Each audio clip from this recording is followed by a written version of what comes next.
for inviting me to share our experience in Waterford. It's terrific to hear that the decision makers in the country are endorsing good public realm and putting funding in place. Unlike them, I did stop in Longford a few times. I was brought up in Cavan, and I think I won my first Irish dancing medal at a feis in Longford, so it has a pride of place. I might dance if this doesn't go too well. So Lorraine, she's getting so. I was lucky enough to win a tender about 3 years ago for the redevelopment and regeneration of part of Waterford city centre. And like the Minister just said, this was part of really a 25-year programme that Waterford Council have been involved in. And we were very lucky to have really inspirational people, a bit like it sounds you have here in Longford, who worked and led council initiative developments.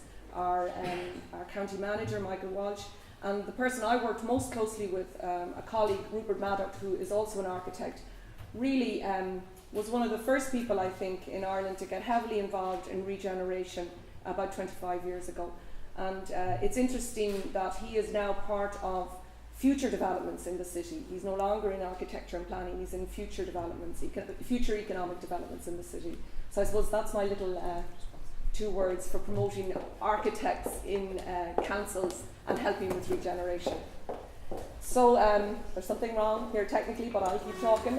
The project I worked on, as I say, was part of a 25-year regeneration programme in Waterford. Waterford is a city of about 50,000, and the masterminds of this regeneration project had organised the city and its surrounds into a number of quarters, and developed 20 years ago the retail centre of the city. In more recent years, they developed the Viking Triangle, which has become a major destination, a tourist destination area in Waterford City. They're currently working on a cultural quarter, and some people might have heard of major city expansion towards the North Quays. Our project was around an area called the Aqua Market, and it really was not just an important square in the city, it also had a number of connecting streets. So it was an important piece to bring previous parts of regeneration together, as well as giving a new vitality and I suppose a new identity to this area of Waterford, which had been a place where people gathered, but over recent decades had suffered a lot of what a lot of our towns and cities are suffering from, an overdominance of cars and illegal parking and very little pedestrian-friendly areas, excessive cluttering, be it from electricity wires and traffic lights and dangerous crossings. So the pedestrian somehow in all of that was forgotten about. How are we doing? I think I will be doing this Irish dance. I'm glad I mentioned it. I really need a slide. Let me draw it for you. Is it going to be a problem or will I keep going? Oh, we have. Oh my God. I have to start again now. So I should have said there are 15 slides. I have the 15-minute version with me today, not the 3-hour one. You'll be all glad to hear. So this is slide number 1, Waterford in the southeast. And as I say, our project was one part of a 25-year regeneration for the city. It was mentioned earlier, it's never done. It's a dynamic affair, regeneration. It's all the time on the move, it all the time has to be renewed, and above all, it always has to be maintained. Is it right for forward in it? Yeah. Okay, so this is an image of the Aqua Market. Sorry for the glare, I hope some of you can see it. There are other seats if you need it. The Aqua Market as it is today, it was open. This part of the project was finished almost a year ago, and it has become a gathering place. And the image there is of a local street theatre company, Spree, using it for the first time as part of their celebrations on the August weekend. Some of the topics I'll cover today, but it's not a non-exhaustive list. The importance of people, the importance of research, the importance of having a design vision to give renewed creative identity to places.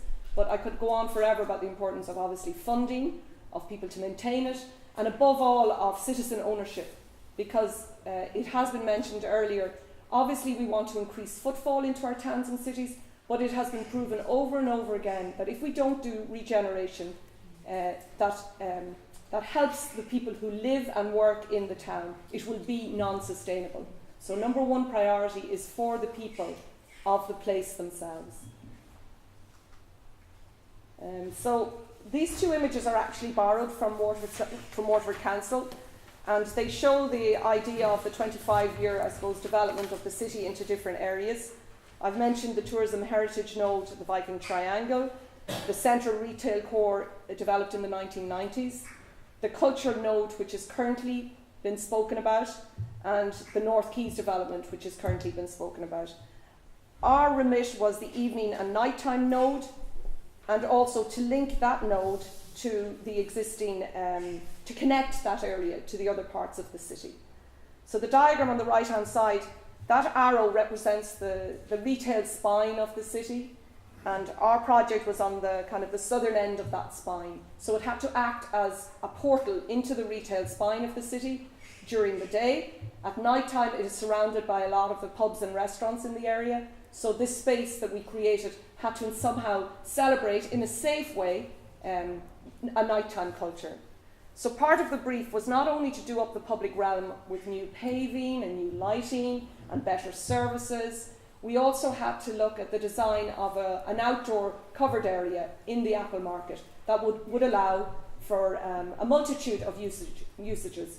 I can't think of too many examples in Ireland that are permanent features. I can think of some that are umbrella type spaces that go up and down, or tensile structures, but this is one of the first times that we've covered in an old square in Ireland, and given the weather we normally have, actually it's been great recently, it's kept the sun off us, it's not a bad idea for some of our towns and cities. So the first important area is obviously the research that you conduct, and Lorraine has mentioned the historical value of the Camlin Quarter. I mean, Waterford, before you do anything in public realm, you've got to understand the layers of history that go into a place. And in some way, good public realm can help celebrate some of those historical artifacts, or historical laneways, or historical squares. In our case, our site was between two sets of ancient walls, the Viking walls of the city and the extension to those walls in the Norman walls, which featured later on. The three large arrows there were showing that our scheme, not just the Aqua Market, but the streets, had to connect back to the Viking Triangle, where Reginald's Tower is located, which really was the start of the city. The city was a Viking city, and it grew from a small fortification in that area and expanded out in a radial fashion. So the lady on the right, I looked at her a lot during this project, and she is one of the people who sold apples in this Apple Market area. There were lots of little huts like that, and lots of little women smoking pipes, looking in at the pubs around the area. That photograph was taken back in the early 1900s. So our public realm had to somehow celebrate the history of the area, but at the same time provide something that was contemporary and would increase footfall in the area, hopefully mitigate against urban decay, and most importantly was something that the people of Waterford could celebrate themselves. This is a picture taken from the early 1900s that shows the Apple Market, a very beautiful image. There are lots of images similar to this of Longford and other towns in Ireland, where we see our public squares are places for gathering. We see that there are no motor cars, we see that there are no overhead wires, we see that there's not a plethora of traffic lights, bins, you name it. It's a kind of a very peaceful, the only clutter is people, and that's really what we want. What's important in this also, and it's important in good public realm, is that certain views and wayfinding are maintained. So this space has kind of wayfinding views towards spires that exist in the city. So again, wayfinding and connections don't always have to be just made with yellow lines on streets. They can be visual, they can be made visually. So some of the challenges, this is the image, the same image of the Aqua Market when we won the tender.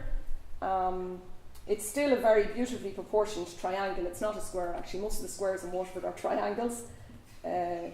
So it had a lovely scale to it. It was primarily some small commercial pubs and restaurants on the ground floor, lots of empty units, units overhead, which is a real crisis situation in a lot of towns.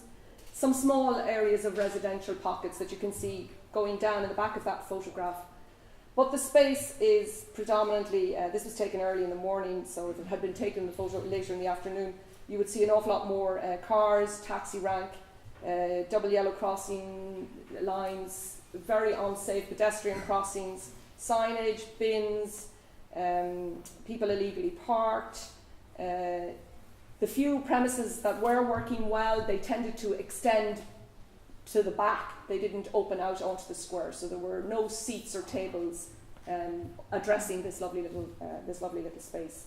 Maintenance was an issue, and I suppose a loss of identity. People gathered here in the evening time, but it became known a little bit as a rough area. Lighting was poor, and it didn't connect with any other parts really of the city in a clear, coherent way. So there were some of the challenges we faced. These are some of our earlier drawings, and the plan on the top left shows some of the early drawings we made. The historical routes that I alluded to in some of the earlier maps, we had to keep them, obviously. We didn't change any of those existing historical routes. In fact, we celebrated them. We put high-level glazing, which means that they get good light into those streets. They become important. The plan shows that our outdoor flexible space follows the shape of the Aqua Market itself. It's triangular in shape. I mentioned that this had to become the portal to the retail spine of the city. So this canopy is like an entrance into the retail spine, and it's also an entrance into a proposed new shopping centre, which is to be located in proximity. The space, the image on the top right shows one of the very early sketches that we did for this outdoor area. We wanted a space that was what we called shared surface. Shared surface is it's where you eliminate footpaths and curbs, and it's the street follows the natural topography of the land.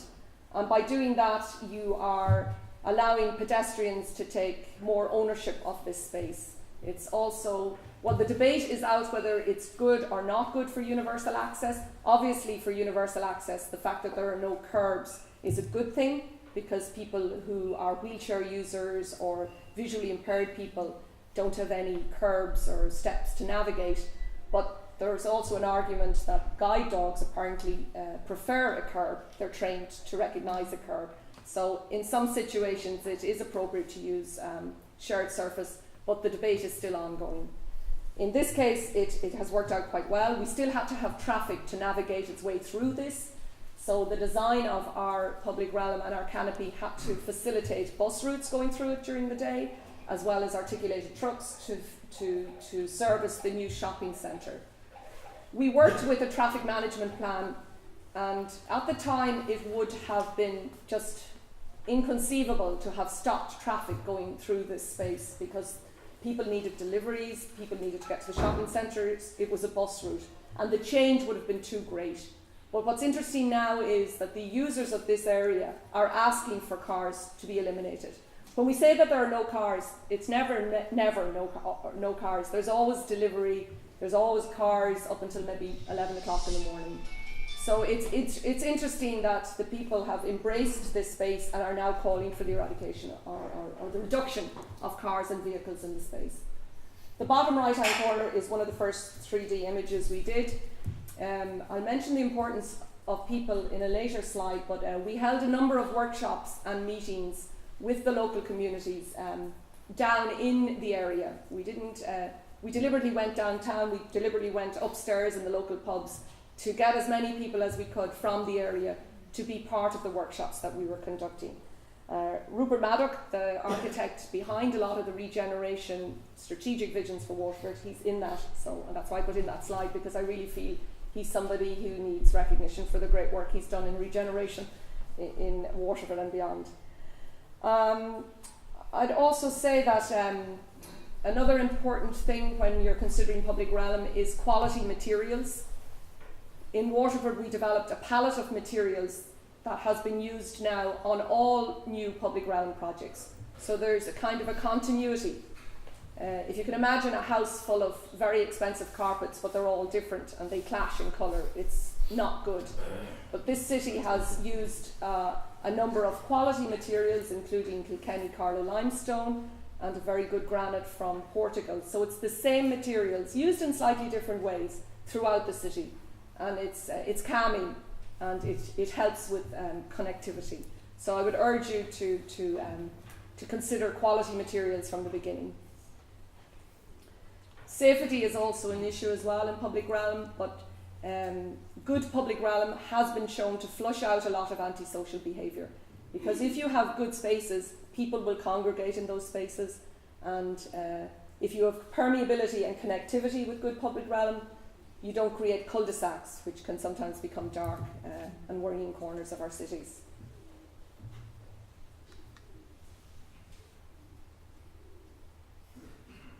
I don't know if this video works, does it? This is a short video. If it doesn't work, it doesn't matter, but does the video work?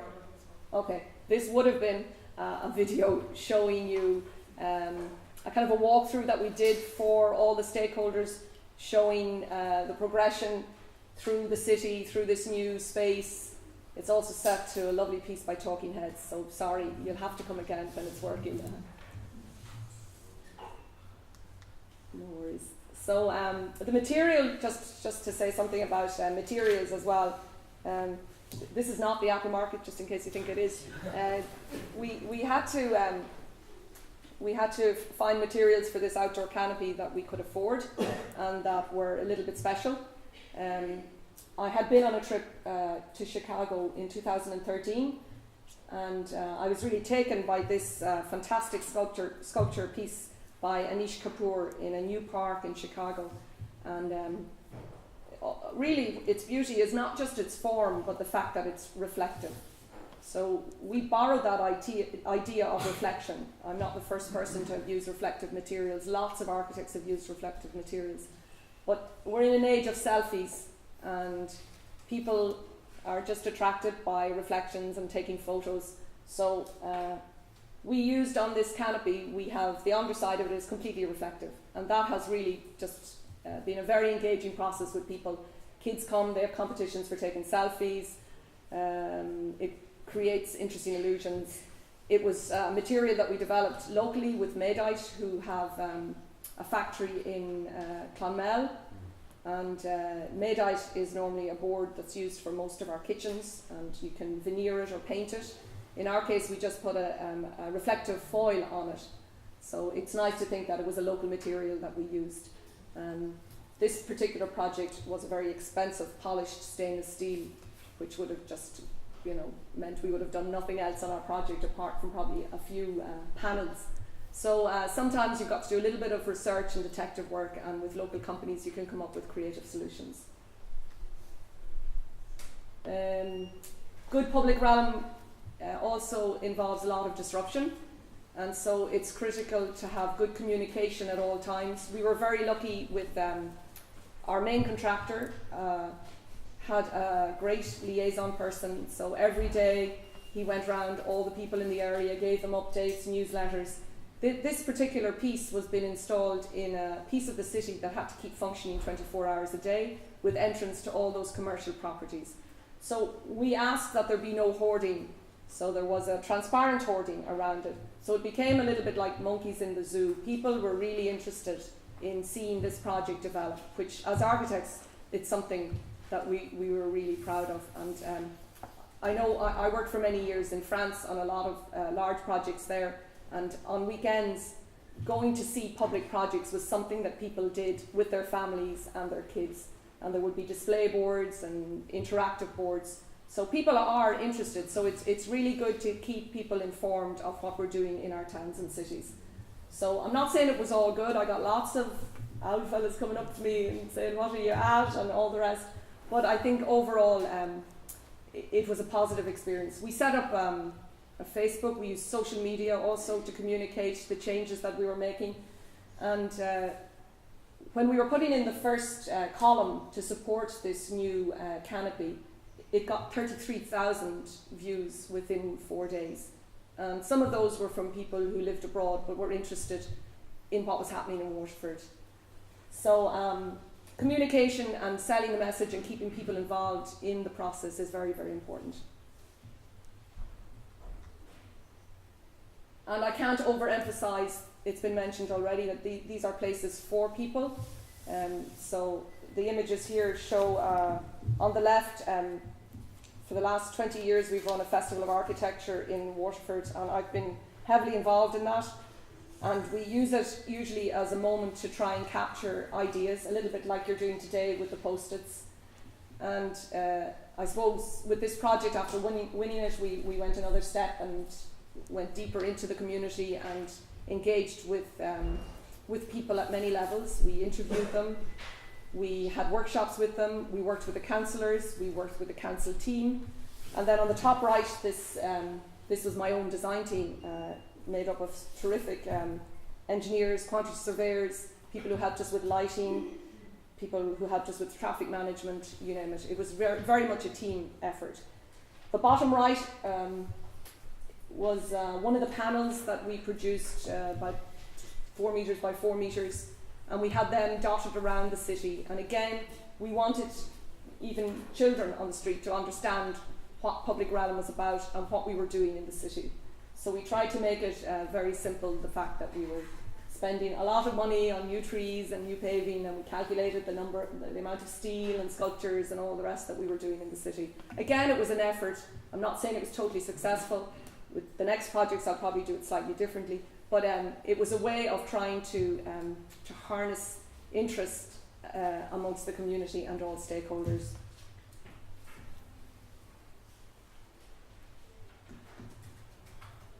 So these are some images of the space in use. I mentioned earlier, for this to work, it has to be sustained by the local community. So these are images of different events that have happened there. We've had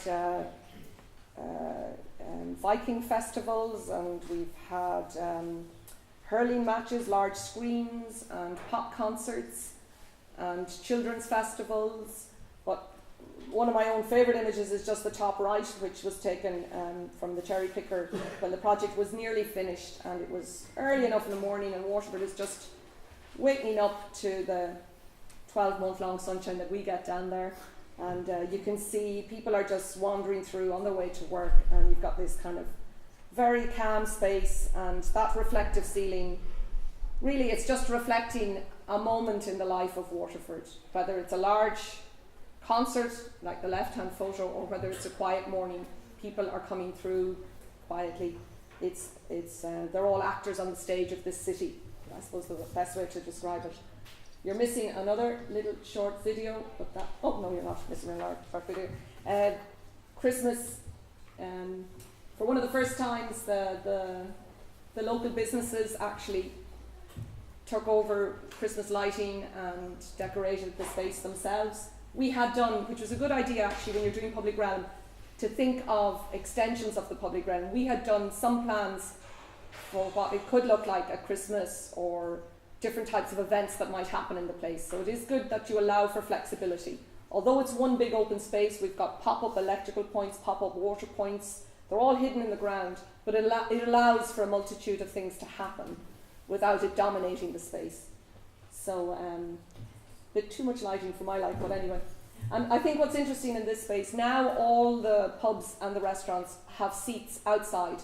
So for a place where everybody was developing to the back of their premises, they're now all out in the space. We would love if they were all out in the centre of that triangle, but there are a number of obstacles to go through yet. Bouncers like to have people glued to the outside of the bars and restaurants for security reasons. The guards haven't quite yet worked out how you share a zone in the centre with lots of different people drinking or eating in lots of different establishments. We know it's been done in other cities in Europe where the climate allows for it more. So I think bit by bit we will see that develop more as people kind of sitting everywhere in that space. I think that could be it. Oh no, you're missing one last video, but I'm sure you're not really interested. It was on the 6 o'clock news. Not just because we did this, I think, very nice design, but it was because they put up a big screen and Waterford nearly won some really important hurling match. It was just the weekend of the opening, so we were very lucky. I wish you the best of luck with your... Oh, there's one more slide actually. I wish you the best of luck with your... oh, you are getting it. That's it, not much. That's it. Finally, on the left is really a name of all the people who were part of my team and the stakeholders and the contractor. We were very lucky with them all, and an important quote from Jane Jacobs, who was really one of the founders of modern thinking in urbanism. And cities have the capability, and you can put towns as well, obviously, of providing something for everybody only because and only when they are created by everybody. So I wish you really much success with the Camlin Quarter Master Plan, and I think this is a terrific beginning, conservations on urbanisms. So thank you again.